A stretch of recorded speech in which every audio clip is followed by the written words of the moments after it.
नमस्कार, मैं हूं माही सिंह और आप देख रहे हैं next nine news. Uttar Pradesh की बात करें तो मायावती, अखिलेश यादव और चंद्रशेखर आजाद रावण भारतीय जनता पार्टी कहीं ना कहीं ये जो चौतरफा मुकाबला देखने को मिल रहा है, इससे माना जा रहा है कि अब उत्तर प्रदेश की सियासत में बड़ा खेल हो सकता है। ऐसे में उपचुनाव की 10 सीटें हैं जिनको भारतीय जनता पार्टी भी साधने का प्रयास कर रही है और मायावती, अखिलेश भी। और अखिलेश यादव जिस तरीके से खुलकर मायावती की तारीफ करते हुए नजर आए, उससे माना जा रहा था कि गठबंधन की तरफ एक और कदम बढ़ा रहे हैं अखिलेश यादव, लेकिन ऐसा कुछ नहीं देखने को मिलता। मायावती गेस्ट हाउस कांड जिस तरीके से फिर से उसका जिक्र करती हुई नजर आई, जो 2 जून 1995 की घटना है, फिर भी मायावती उसको एक बार फिर से उठाते हुए नजर आ रही है। तो उससे ये साबित होता है कि आने वाले दिनों में हो सकता है कि चंद्रशेखर आजाद रावण ये अंतर कला का फायदा उठाएं और इस बार के उपचुनाव में 1 से 2 सीटें निकालते हुए नजर आए। इस बार भारत बंद को लेकर मायावती का एक्टिव रूप दिखाई दिया। ऐसे में मायावती काफी दिनों से देखा जाए तो शिथिल पार्टी में कहीं ना कहीं पड़ी हुई थी।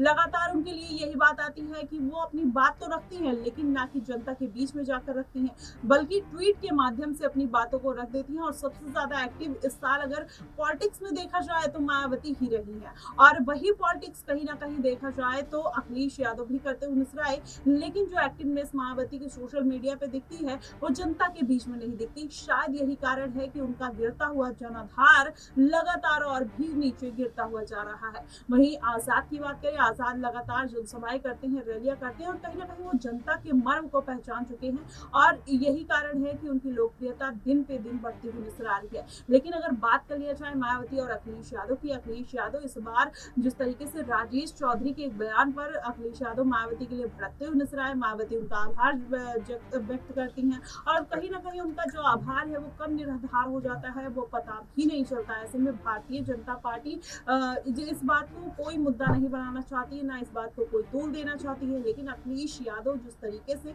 भारतीय जनता पार्टी को घेरने का प्रयास कर रहे हैं, वहीं चंद्रशेखर आजाद रावण की बात करें, वो भी यही बोल रहे थे कि अगर कोई बीजेपी का ऐसा नेता ऐसे तुच्छ तरीके की बात करता है तो उसको जूतों से मारना चाहिए और बहन जी के लिए मैं ऐसे वक्तव्य को बर्दाश्त नहीं करूंगा। इस तरीके की बातें कहीं ना कहीं चंद्रशेखर आजाद कहते हुए नजर आए। इसके बाद अटकलें लगाई जाने लगी कि मायावती का चाहे आजाद के साथ गठबंधन हो सकता है या अखिलेश यादव का। लेकिन वहीं अखिलेश यादव के साथ सबसे ज्यादा चर्चा रही, क्योंकि 2019 में दोनों ने, मायावती और अखिलेश यादव ने गठबंधन किया था। मायावती ने 10 सीटों पर जीत दर्ज की, वहीं अखिलेश यादव के 5 सीटों पर सिमट के रह गए। लेकिन इस बार के लोकसभा चुनाव में उल्टा देखने को मिला। अखिलेश यादव 37 सीटों पर जीत दर्ज करते हैं, वहीं मायावती को 432 सीटों में से एक भी सीट नहीं मिलती, जिसके बाद कहीं ना कहीं ये पूरा समीकरण बदलता हुआ नजर आता है और ये कहा जाने लगा कि मायावती एक बार फिर से गठबंधन की तरफ रुख करती हुई नजर आ सकती है, क्योंकि इस बार उनको सीट ना मिलना, कहीं ना कहीं गठबंधन के साथ ना जाना उनके लिए बहुत नुकसानदायक साबित हुआ है।